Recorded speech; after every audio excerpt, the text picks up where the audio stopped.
First thing to do is to cut all the woods, follow the dimension you want to make. I always use scrap wood for my decors because it's way cheaper and I only do this seasonal. Next is to frame and panel, then assemble the basic box with a hammer and nails.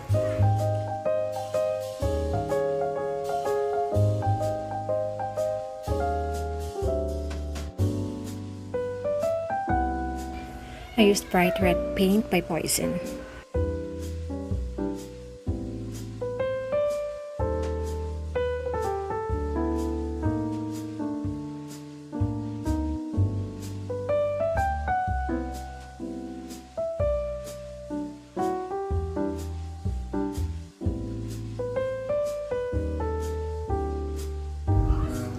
Now I'm covering the windshield side with an 80 by 50 centimeter plywood.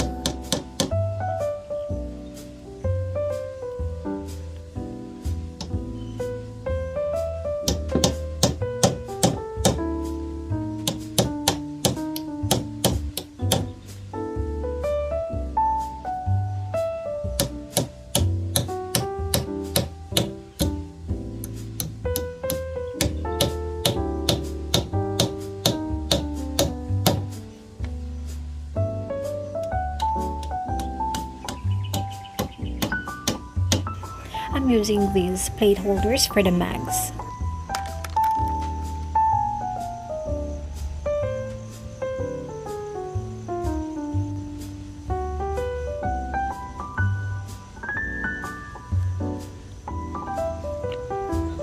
You may use a spray paint for this one, it's easier and neat.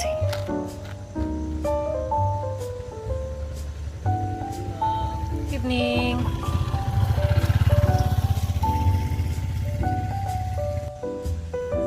Then paint the rounded plywood with black paint for the wheel.